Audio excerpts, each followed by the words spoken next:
नमस्कार, मैं हूं आपके साथ अंकिता पाल और आप सभी का हमर छत्तीसगढ़ में स्वागत है। रुक करते हैं खबरों की तरफ।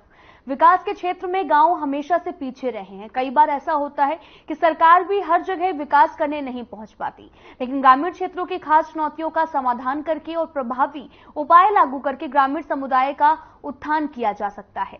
इससे गरीबी और बेरोजगारी कम हो सकती है और इसी को लेकर हर खबर की टीम अबूझमाड़ के गाँव बोड़गा पहुंची है और वहां पर जो देखा वो आपको भी हैरान कर देगा। देखिए इस रिपोर्ट में।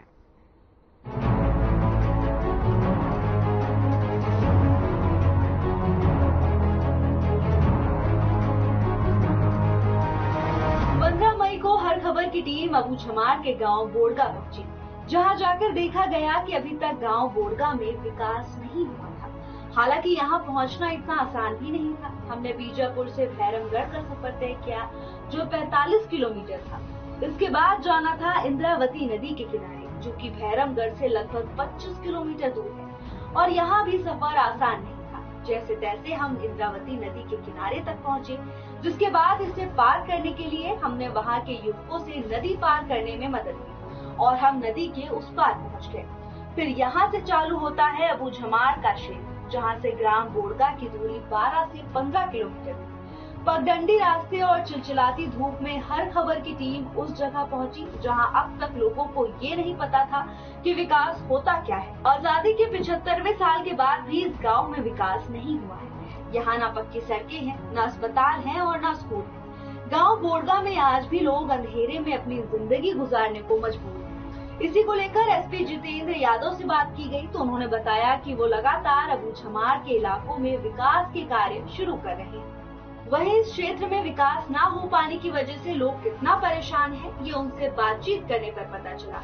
इस दौरान उन्होंने क्या कुछ कहा, आप भी सुनिए। देखिए, बोड़गा नदी के उस पार में है और अभी तक कोई पुल बन नहीं पाया है। जो हमारा जो 2 पुल है, जिसमें बेदरे का एक पुल है और कुंडरी का पुल है, जिसमें लगातार निर्माण कार्य जारी है। और उसके अलावा भी माओवादियों के द्वारा उन पुल में लगातार दुर्घटना करते हुए लोगों को डराकर, जो लेबर जो आते हैं उनको डराकर पर्चे बांधकर भगाया जा रहा है। वो ये नहीं चाहते हैं कि वहाँ विकास हो, वहाँ पुल बने, वहाँ रोड बने, वहाँ स्वास्थ्य की सुविधाएं आए, वहाँ लोगों को जो बेसिक जो फैसिलिटीज हैं वो अवेलेबल हो पाए। लेकिन पुलिस की प्रयास लगातार जारी है। हम सुरक्षा मुहैया कर वहाँ रोड भी बनाना चाहते हैं, पुल भी बनाना चाहते हैं और उसके आगे वहाँ रोड ले जाकर वहाँ जो बेसिक जो सुविधाएं हैं, एजुकेशन की, हेल्थ की, पानी की, बिजली की, वो हम मुहैया कराना चाहते हैं। लेकिन ये जो हमारा प्रयास है, लगातार माओवादियों के द्वारा उसको विफल किया जा रहा है। लेकिन बीते कई दिनों में जिस प्रकार से नक्सल विरोधी अभियान चल रहे हैं जिले में, वो उसमें ये हम लोग को निश्चित लग रहा है कि हम जल्द ही उधर भी विकास की गंगा को दौड़ा पाएंगे। और उसमें जो मासूम ग्रामीण हैं, जो कई बार उनके माओवादियों के भय से और माओवादियों की आईडी के चपेट में और कई प्रकार के तरह के उनके जो प्रपंच हैं उसमें आकर फंस जाते हैं, तो वो उनको हम रोक पाएंगे और उनको एक बेसिक जो उनका अधिकार है, मूलभूत सुविधाओं का जो अधिकार है, उसको मुहैया करा पाएंगे। आज भी अबूझमाड़ के गांव बोड़गा के लोग अंधेरे में अपनी जिंदगी गुजार रहे हैं। वहाँ विकास के नाम पर कुछ नहीं है, न अच्छी सड़क, न बिजली और न ही हॉस्पिटल। बड़ी मुश्किल से इस क्षेत्र में एक स्कूल खुला, वहाँ भी साल में 2 बार ही शिक्षक अपनी हाजिरी देने आ पाते हैं। वही गांव है जो बोड़गा है, जहां पानी पीने के लिए भी जो तरसते हैं लोग। जिस प्रकार से अगर आप यहां देख रहे होंगे कि ये देखिए पानी जिस तरह से ये जो पाइप लगा के ये लोग पानी जो पी रहे हैं, किस तरीके से ये जो परेशानी लोग झेल रहे हैं, क्या समस्या इन गाँवों का हो रहा है। बड़ी बड़ी विकास की जो बातें कर रहे हैं, क्या ही विकास है कि लोग जो जिस प्रकार से पानी को पहाड़ से निकाल रहे हैं, उन पानी को पीने के लिए वो मजबूर है। क्या ये स्थिति यहाँ की बनी हुई जिस तरीके से ये जो समस्या आपको सामने निकल के आ रहा है, पूरी गांव की तस्वीर आपको दिखा रहे हैं किस तरीके से इस गांव में समस्याएं भरी पड़ी है। जिस बोड़गा में गांव 0 में मौजूद हूँ, हर खबर से सलमान चंद्रगिरी। आज हम लोग बोड़गा के गांव में मौजूद हैं।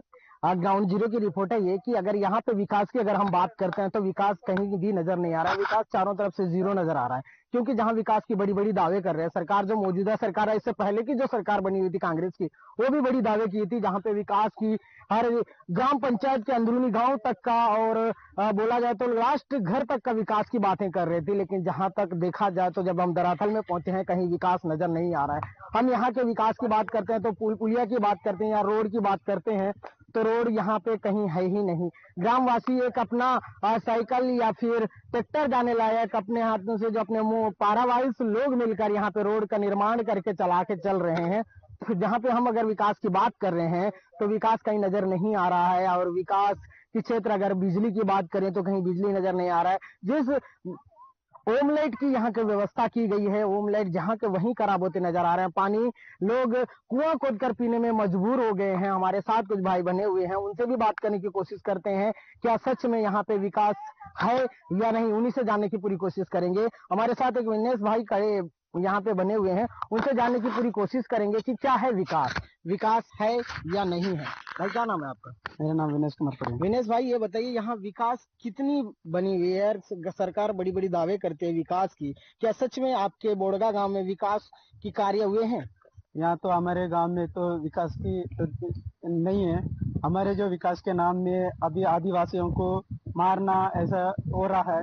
पहले तो हमारे जो 2024 में रमेश ओयम की हत्या किए गए हैं, उसके बाद राजे ओयम को उसको घायल किए गए हैं। अभी वर्तमान में 2 मासूम बच्चों को हत्या किया गया। ये तो विकास के नाम से हमारे गांव में पुलिस फोर्स आती है और हमारे जो गरमड़ियों को लगातार ऐसा हत्या या गोला बारूद या ऐसे नक्सली केसों से पकड़ कर ले यहाँ जाते। पे 2 मासूम बच्चों का जो एक बम बोला जाए उससे हुई है, तो उसमें कैसे देखते हैं आप? तो हम तो ये तो अच्छा नहीं है। अगर उसमें जैसे युद्ध होना चाहिए तो घरों में युद्ध ना करते क्या हुए। माओवादी और पुलिस के बीच में जो मुठभेड़ होती है, जो युद्ध होती है, उसमें आम नागरिक या ग्रामीण कैसे मारे जा रहे हैं? उसमें अगर जो पुलिस लोग भी मारे जाने से उस आसपास के गांव वालों को अगर मारपीट करना या उनको पकड़ कर ले जाना, ऐसे तो तमाम चीज हमारे आदिवासियों के ऊपर ऐसा हो रहा है। अभी देखिए, अगर पुलिस लोग कुछ लोग घायल हो जाते, तो अगर मर भी जाते तो उस गांव वालों को कुछ लोगों को गिरफ्तारी पकड़ना और उसी केस में जो है आप लोग भी शामिल थे, ऐसा करके जो हम जनता को, जो आदिवासियों को जो नक्सली केस में ऐसा हनो जगह में ऐसा किया जा रहा है। विकास की बात करते हैं, स्कूल आपके क्षेत्र में मौजूद है, क्या टीचर्स यहाँ पढ़ाने आते हैं? क्या स्कूल पक्के बिल्डिंग्स बने हुए हैं यहाँ? जो यहाँ हमारे जो पहले जो 2005 पहले जो यहाँ बिल्डिंग जो ऐसा जो स्कूल थे, और सलवाजुड़ुम आने के बाद उस स्कूलों को जो गिराया गया है। अभी भी छोटे छोटे ऐसा स्कूल है, लेकिन उसमें टीचर लोग आते नहीं है। जैसे कि 15 अगस्त होता है, 26 जनवरी होता है, ऐसे जो झंडा फहराने के लिए यहाँ जो आते हैं और फिर कुछ दिन के बाद जाते हैं। 1 साल में 2 बार आते हैं टीचर लोग। क्या स्कूलों के नाम पर भी फर्जी यहाँ पे पढ़ाया जा रहा है? यानी कि बच्चों की भविष्य सीधी अंधेरे में झोंका जा रहा है। जब बच्चे पढ़ के अगर कुछ बनने के योग्य, बनने लायक बच्चों को भी यहाँ पे पढ़ाई के नाम पे फर्जी ही किया जा रहा है। यानी कि बैठे बैठे टीचर लोग अपना वेतन ले रहे हैं। और हम बात करते हैं यहाँ का, जैसे रोड पुल पुलिया की क्या व्यवस्था की गई है? सरकार ने कहा बड़ी दावे के साथ हम विकास लास्ट तक पहुंचा रहे हैं। क्या यहाँ पे कोई हॉस्पिटल मौजूद है? यहाँ हमारे गांव में तो हॉस्पिटल मौजूद नहीं है। ऐसे मितामी द्वारा ऐसा जो दवाई लाया जाता है। 108 यानी एम्बुलेंस यहाँ आने के लिए कोई रोड का व्यवस्था है? यानी रोड है यहाँ आने के लिए गांव में? हमारे गांव में तो रोड नहीं है।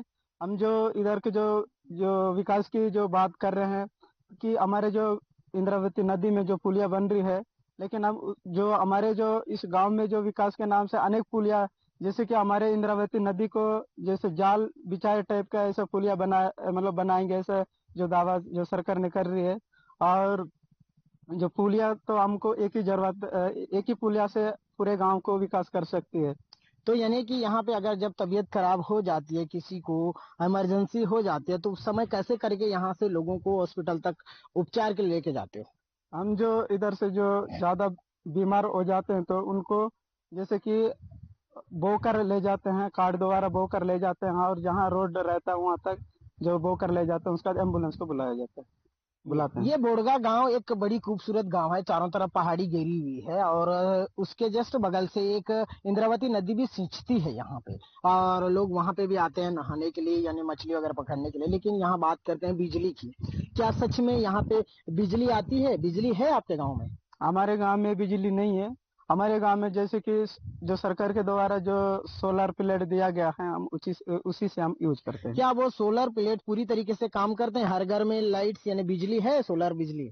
कहीं कहीं घर में है और कहीं कहीं घर में वो बिजली भी खराब हो चुकी है। क्या अंधेरे में ही अपने जीवन यहाँ काट रहे हो सालों से? हाँ, अंधेरे में कहीं कहीं घर में अंधेरे में जो है अपना जीवन देखो, रात में अंधेरे में सांप बिच्छू ऐसे चीजों से खतरा रहता है, कैसे करते हो उस समय आप लोग? जैसे कि हमारे जो पहले पूर्वज लोग ने करते आए हैं कि जो मट्टी तेल का जो चिमनी द्वारा उसी से हम ऊर्जा लेते हैं। ठीक है, ये तो बोड़गा गांव का जो वस्तु स्थिति यानी कि जो परेशानी है बोड़गा गांव का, उसको हमने आपको रूबरू गांव वालों से बात करके दिखाया, क्योंकि यहाँ का जो सिचुएशन, यहाँ का जो स्थिति बनी हुई है, विकास के नाम पर कहीं पे भी विकास नाम की चीज नजर नहीं आ रही है। सरकार को सोचना चाहिए इस गाँव को, क्योंकि अंदरूनी इलाके और ये एक अबूझमाड़ इलाका है। खासतौर से विकास की जब बात करते हैं तो ऐसे इलाकों में देखना चाहिए, क्योंकि जब आने वाला समय बारिश के मौसम है उसमें कितनी परेशानी इनको झेलना पड़ेगी। बने रहिएगा हर खबर के साथ ऐसे ही, और ग्राउंड जीरो की रिपोर्ट आप लोग देखते रहिए। ये वही इंद्रावती नदी है जिसे पार कर कर हमको अबूझमाड़ में जाना पड़ता है, यानी कि आज जो ग्राउंड जीरो में रिपोर्टिंग हुई है वो इसी नदी को पार करके हुई है।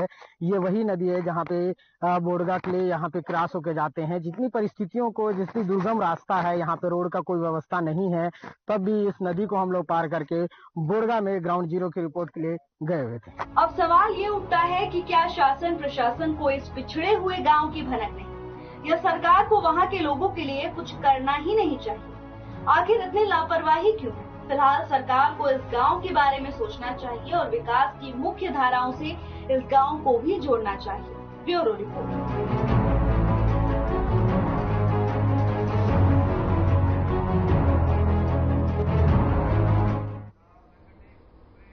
फिलहाल यहाँ रुकते हैं एक छोटे से ब्रेक के लिए।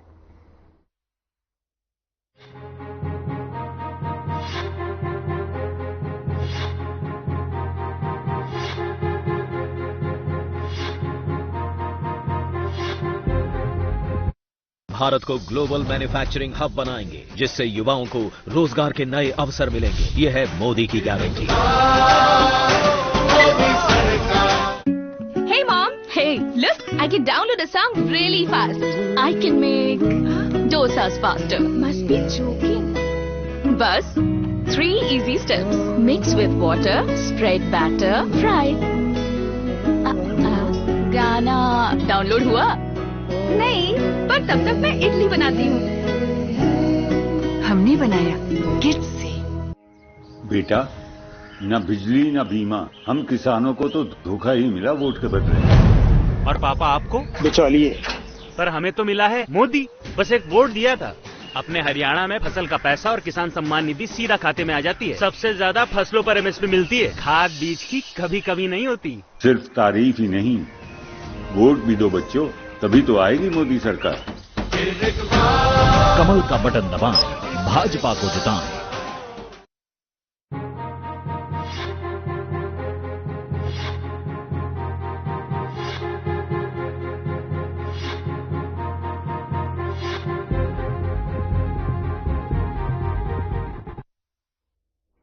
ब्रेक के बाद स्वागत है आप सभी का। रुक करते हैं खबरों की तरफ। किरंदुल में NMDC का लो एस्क ट्रकों से रायपुर और अन्य जगहों पर लेकर जाया जाता है, जिसके लिए आपको बताते चले कि Bailadila truck owner association Chhattisgarh की तीसरी बड़ी ट्रक यूनियन है, जिसमें से 1500 से अधिक ट्रक है। किरंदुल में ट्रक खड़े करने की जगह नहीं है और ऐसे में NMDC नगरपालिका और ट्रक यूनियन को पहल कर ट्रकों और बसों को खड़े होने के लिए व्यवस्था करनी चाहिए।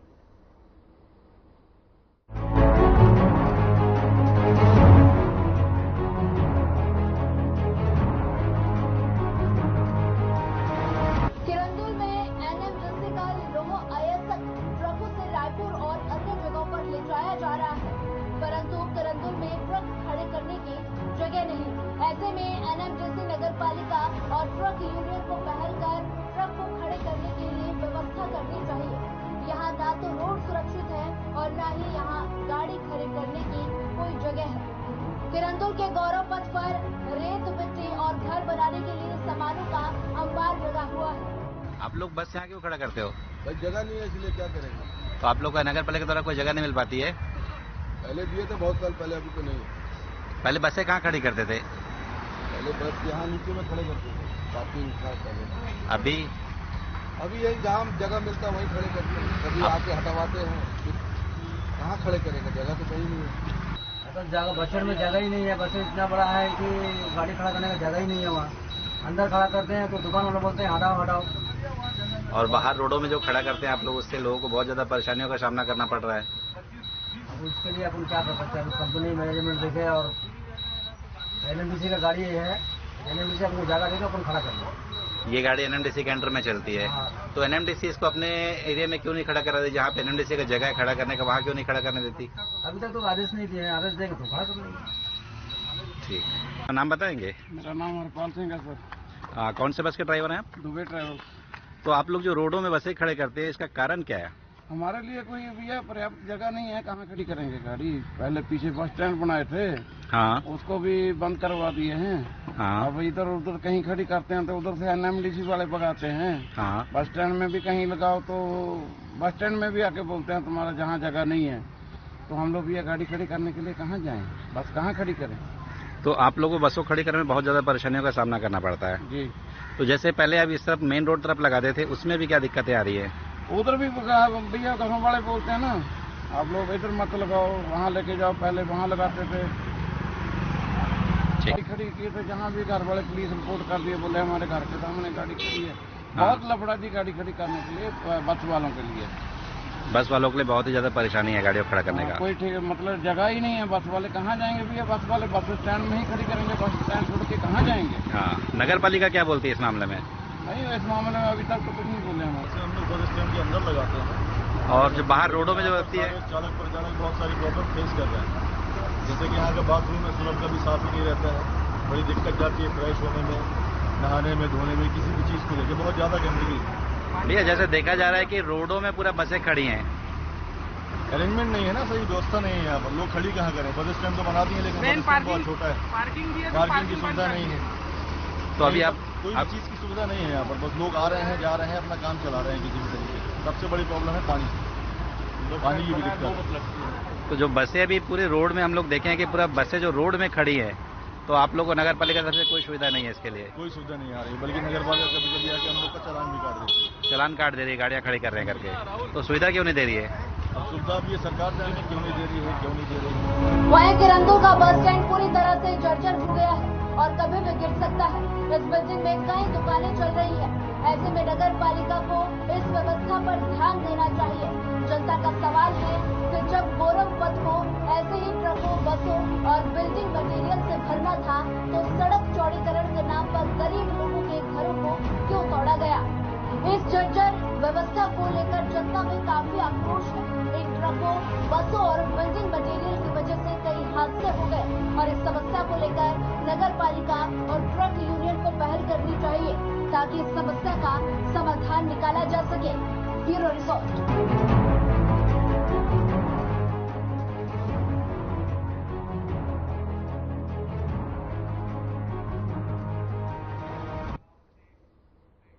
फिलहाल यहाँ रुकते हैं एक छोटे से ब्रेक के लिए।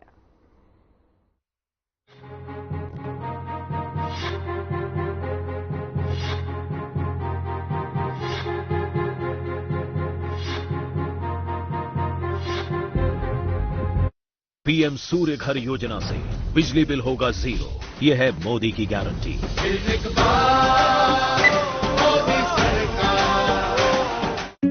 Hey mom, hey, look, I can download a song really fast.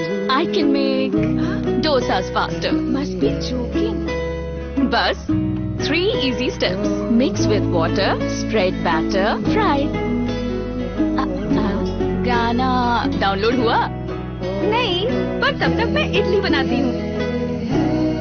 हमने बनाया किट से। हमारे जमाने में बेटी जन्मे तो मातम होता था, पर हमारे समय तो हरियाणा में बेटी बचाने वाला है, उसे पढ़ाने वाला है, उसकी दिन रात रक्षा करने वाला है और तो और उसका ब्याह करवाने वाला तक बैठा है। नसीब वाली हो सब, तुम्हें वोट के बदले मोदी मिला। तारीफ ही करती रहोगी या जाकर वोट भी डालोगी मोदी को? जा रहे दादी, जा रहे। अरे मुझे भी तो ले चल। कमल का बटन दबाएं, भाजपा को जिताएं।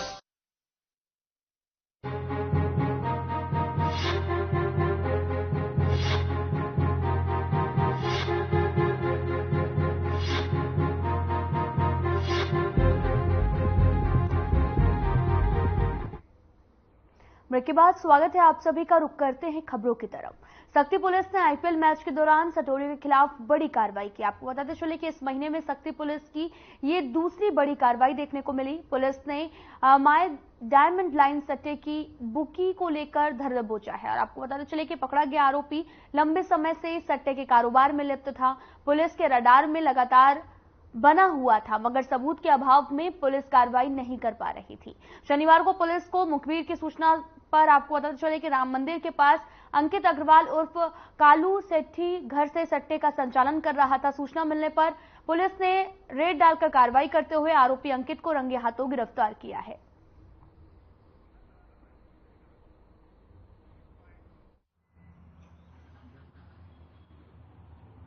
शक्ति पुलिस अधीक्षक के द्वारा आईपीएल सत्र के दौरान ये मैसेज सभी आमजनों के मध्य प्रसारित की गई थी कि जहां पर भी सट्टा चल रहा है उसको हम लोग त्वरित कार्रवाई करेंगे। इस तारतम्य में जो है मैडम को एक सूचना प्राप्त हुई थी और थाना शक्ति में इस तारतम्य में कार्रवाई की गई है। थाना शक्ति में जो है हटरी का रहने वाला कालू अग्रवाल, जिसका नाम अंकित अग्रवाल है, जिसका आधार कार्ड के अनुसार वो उड़ीसा का निवासी है परंतु निवास यहाँ करता है, उसके द्वारा सट्टे खिलाने की सूचना प्राप्त हुई थी एक्सचेंज आईडी के नाम से और उसको थाना शक्ति द्वारा घेराबंदी करके उसके पास से 4 मोबाइल और सट्टा पट्टी और इसके साथ में 20,000 जो टोटल जुमला है उसको बरामद करके विधिवत कार्रवाई की गई है। छत्तीसगढ़ में गर्मी की छुट्टियों में स्कूल शिक्षा विभाग की तरफ से समर कैंप का आयोजन किया जा रहा है, जिसको लेकर विभाग के सचिव सिद्धार्थ कोमल सिंह परदेशी ने आपको पता चले कि बच्चों में रचनात्मकता के लिए सकारात्मकता और नवाचारी पहल की है। बस्तर, दुर्ग, रायपुर, बिलासपुर और सरगुजा संभाग तक बच्चे खुशनुमा माहौल में खेल खेल में बुनियादी साक्षरता और साथ ही संख्या ज्ञान सीखने की ओर कदम बढ़ा रहे हैं। वहीं राष्ट्रीय शिक्षा नीति 2020 की सिफारिश को लेकर छत्तीसगढ़ के स्कूलों के माध्यम से अभिभावकों और शिक्षकों तक पहुंचने का ये एक अनूठा तरीका है।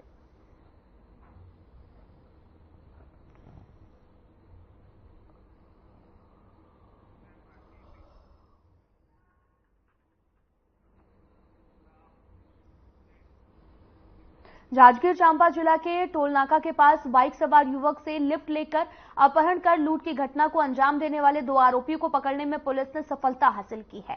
पुलिस ने आरोपियों से लूट में उपयोग किए गए बाइक के साथ में 1 लाख रुपए का सामान भी जब्त किया है और साथ ही आपको बताते चले कि उप पुलिस अधीक्षक ने प्रेस वार्ता कर इस मामले का खुलासा किया है।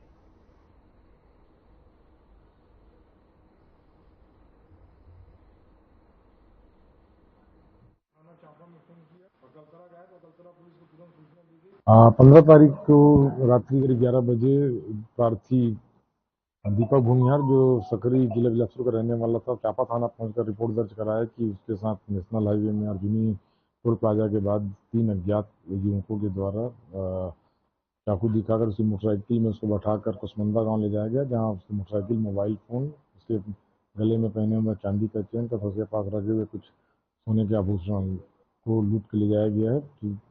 पुलिस के द्वारा तत्काल इसमें छानबीन शुरू की गई। घटना स्थल अकलतरा का था, तो अपराध पंजीबद्ध अकलतरा में करने के पश्चात तकनीकी आधार पर तथा वीडियो फुटेज के आधार पर जांच में जो है मोबाइल का लोकेशन पता चलने पे दो आरोपियों को गिरफ्तार किया गया तथा इस मामले में तीसरा जो आरोपी जो नाबालिग है वो फरार है, उसकी पतासाजी जारी है। उम्मीद है बहुत जल्द उसे भी हिरासत में लिया जाएगा। कितने किलो कुल्फी और जो आरोपी हैं उनसे क्या संतोष? मामले में जो अनुमानित जो मूल्य था मोटरसाइकिल और जो ऑर्नामेंट थे उसका मूल्य लगभग 1 लाख रुपए था। आरोपियों कुछ पुराना जो आरोपी अभी अरेस्ट हुए हैं उनके पूछताछ। फिलहाल में इतना ही। नमस्कार।